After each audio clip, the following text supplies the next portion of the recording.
Hi, welcome to X-Wing tutorial. You'll need a rule, a pencil, an eraser and a Splat 3D drawing tool. If you don't have one, have a look at the link below to purchase. Let's get started. Starting point, really important. 13 centimeters across, 8 centimeters up so that it fits on the page. Take your splat on the starting point. Draw a right splat, an up splat and a left splat. We're also drawing the sides of a cube. This cube is going to form the fuselage, or the main part of the aircraft. So to finish the cube, we're drawing the top edges and the back edges. It's not important if these lines don't close at the moment. These are really just guidelines to finish the drawing. If I looked from the front of that cube straight on, I'd see a square shape, a box. You could guess the centre, but a more accurate way to find the centre of a square is to draw a line from corner to corner, like that. We're going to do exactly the same thing on our isometric drawing. Put a rule along. The line only really needs to be in the centre, so those two corners we join, and where they cross over, that's the centre. So from the centre on that dot, we need to bring a line straight towards us that's level with the ground. So we're going to use the right splat, and we're going to bring it out 1 splat length, 2, notice the splat's always straight up and down for these kinds of lines, and 3.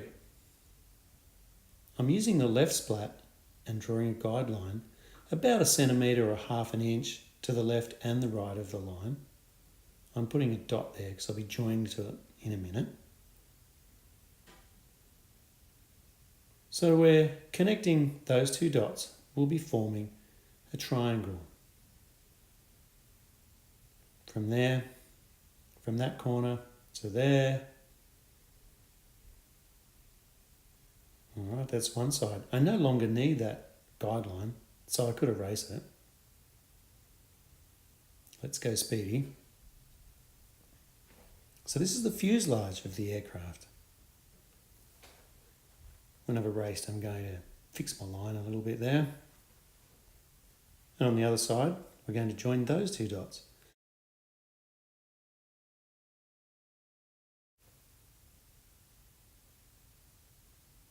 So if I divide that line into 3, there, I'm going to connect the centre to the first dot, and that's the angle of the wing, the X-wings. I'm going to do the same thing on the bottom. That's my guideline. Now I'm using the side of the splat from the blip to the corner to measure 1, 2 splat lengths. Notice I'm measuring from the edge of the box, not from the centre, and there's the length of my wing tips. I'm going to drop a line down and up to give it some thickness. So that's exactly what we're going to do on our isometric drawing.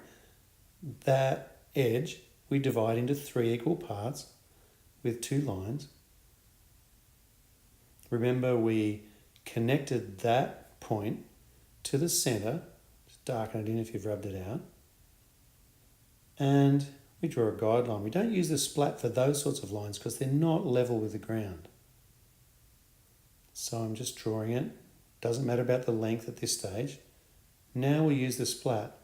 Remember to measure not from the centre like I did. Don't make my mistake, guys. Go 1, 2 from the edge. There's your wing tip. From that edge, 1, 2. So that's how long the wing will be. That's called the leading edge. It's the front of the wing. Go back to my box for a second. To find the wings on the other side, all I need to do is to continue the wing angle straight through the centre, and hey presto, on the other side, here's my X-wing. Let's do the same thing on our isometric drawing. Lay the ruler along the wing, through the centre, and continue on the other side. Same thing for both wings.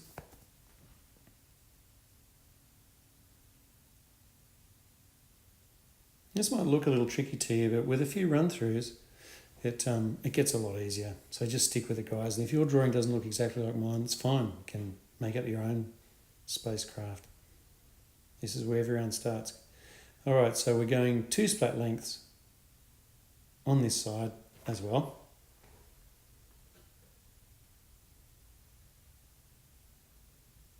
Now we need to give the wings some depth. From the leading edge to the back is called the chord in aircraft. How far the wing is from the front to the back. Now that's the leading edge. I'm going to put my rule along that. I'm going to slide back at the same angle to the far edge, the trailing edge, and mark in the wing. Well, let's erase what's hidden. Same thing. From that point there, use the right splat, because that line is level with the ground. Copy the leading edge to form a trailing edge. And that little line is where it joins onto the fuselage. I can erase that line because it's hidden. All right, so wing tips on the other side. I'm copying the leading edge. From the wing tip, I'm marking in the trailing edge. Find that point. Notice the splat's still straight up and down for those splat angles. There's one. Copy the leading edge and draw in the trailing edge. All right, we're getting pretty close. You decide on a measurement to draw the canopy. I'm using a splat length for the length of my canopy, where the pilot sits. Pick a point and draw a triangle. I'm using the left splat to take that point straight across and the back of the canopy. So this canopy is going to need a frame. I'm offsetting, which means copy a line a little bit further over, and that would be the frame. You can add an extra member in there if you like. Just don't forget to run it at the same angle as the splat across that way.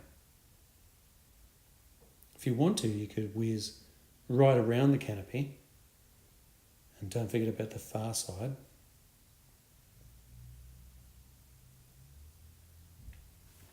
Great.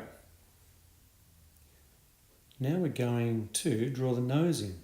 On aircraft, there's lots of sensors, radar and all kinds of things packed into the nose cone. So it's a little wider than the rest.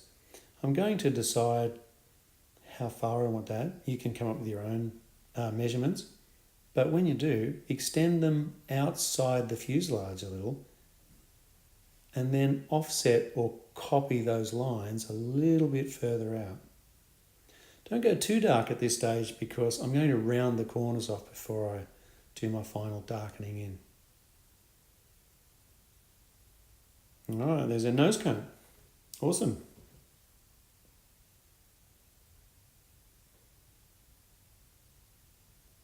All right, here's the engines. So in air, we use jet engines. In space, we use rocket engines, but they sit behind the fuselage. So what I'm doing is positioning the ellipse so it's right at the edge, so I can't see the wing through there.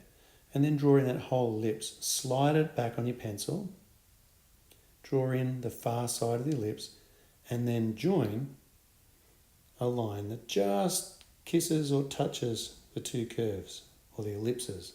From there to there, draw in a line. Let me show you again.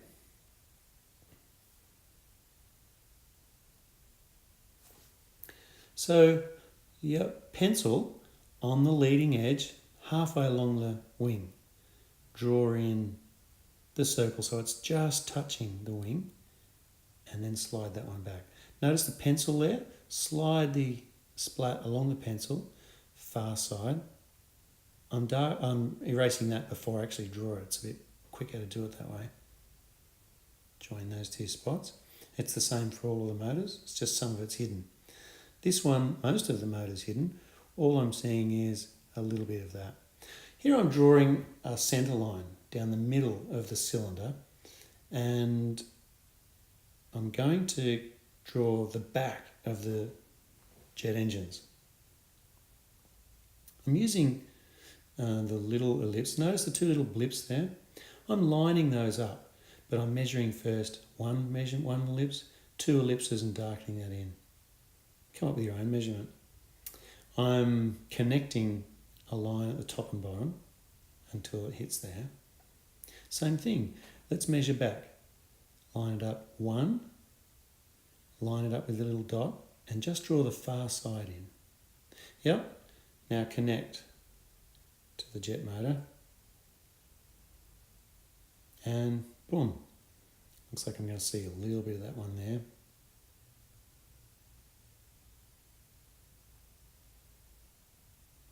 All right, excellent. So now we're going to put some little pods on the ends of the wings, the wingtips, and these will be for the phasers. So I'm using, again, the little ellipse, and I'm joining those. Same as the motors, different position. Notice how the dot at the end of the wing is in the middle of the ellipse. Let's rub that out and try another one.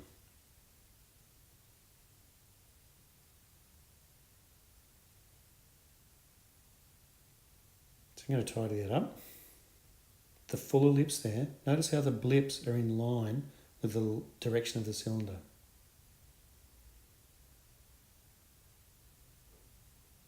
And redraw those lines in. Alright, so I'm rubbing that one out first before I start. And half an ellipse there. Join them. And do exactly the same thing on the other end.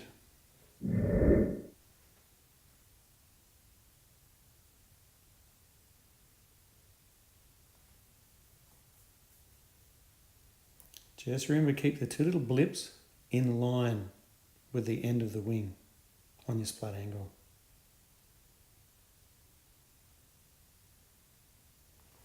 So now I'm drawing a tiny little half circle inside those little ellipses. I'm doing it in 4 places. Now I'm going to rule a line on the splat angle, bring it out 1 splat length, and then a little circle on the end. You can see there's a little part there that's going to need to be erased. Usually when I'm doing a drawing like this, it'll end up a little messy and grubby, but then when I'm finished, I trace over the drawing. You could put your drawing, sticky tape it to a window, put another piece of paper over the top and trace over. Or you could buy yourself some really thin see-through paper called Bond. So now I'm giving the wings a little bit of thickness, a bit of depth. So here's how it works. Copy that leading edge, slide the rule down, and draw a partner line. So we're offsetting again. This looks really cool. Don't know what it is, but parallel with the wing, start from the middle of the motor. Copy that angle of the leading edge. Place your ruler on the dot and draw a line. Slip down a bit further and draw another one. Do the same thing both sides. This little one seems to divide just half. So the line is kind of right angles or straight onto the wing. Then each of the corners has a little line that goes back on the splat angle each time from there. Maybe a little one there. Can you see in here? You're going to need a corner line there and one there. This next motor is a bit interesting. You can't actually see the corners because they're hidden by all the other things. All right, so free design the back. I'm just going to extend a part of a smaller kind of cube out the back using my splat angles. I'm rounding the corners off. I'll firm that in. And then the trick is just draw anything, some little boxes on it. I'm going to draw some rocket thrusters here using the splat tipped over. So these little details just make up as you go. Any little boxes or cutouts and wires or lights or anything like that looks pretty good there. I'm rounding off those sharp corners. Okay, so the phaser cannons have a little Y-shaped part at the front. So we're going to draw a little Y-shaped part, and from those 3 points, we're going to use the splat and bring it back on that angle, but only just a little bit. 1, 2, 3. And then join up the 3 dots on the other end. Let's have another go. Draw your Y, and those 3 points, 1, 2, 3, and then copy the lines further out. So here I've taken some paper, some thin paper, and I've put over the top, and I'm using a pen to darken it in.